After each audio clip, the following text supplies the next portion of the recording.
যুবক, তুমি কি জানো হযরতে জিবরাইল আলাইহিস সালাম যখন আসমান থেকে বৃষ্টি পড়ে তখন উনি অনুভব করতে পারেন যে কতটুকু বৃষ্টি পড়তেছে। সুবহানাল্লাহ। কিন্তু ভাই,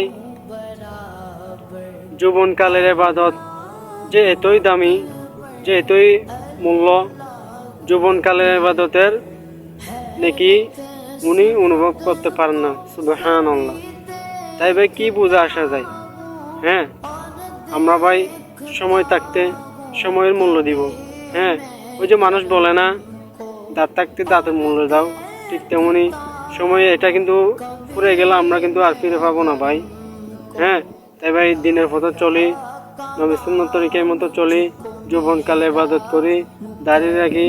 হ্যাঁ, যৌবনকালে ইবাদত না করি, বুড়াকালে যদি ইবাদত করি তাহলে ওটা কাম হবে না। যৌবনকালে ইবাদত করতে হবে যদি আপনি আল্লাহর দিদার পেতে চান ভাই।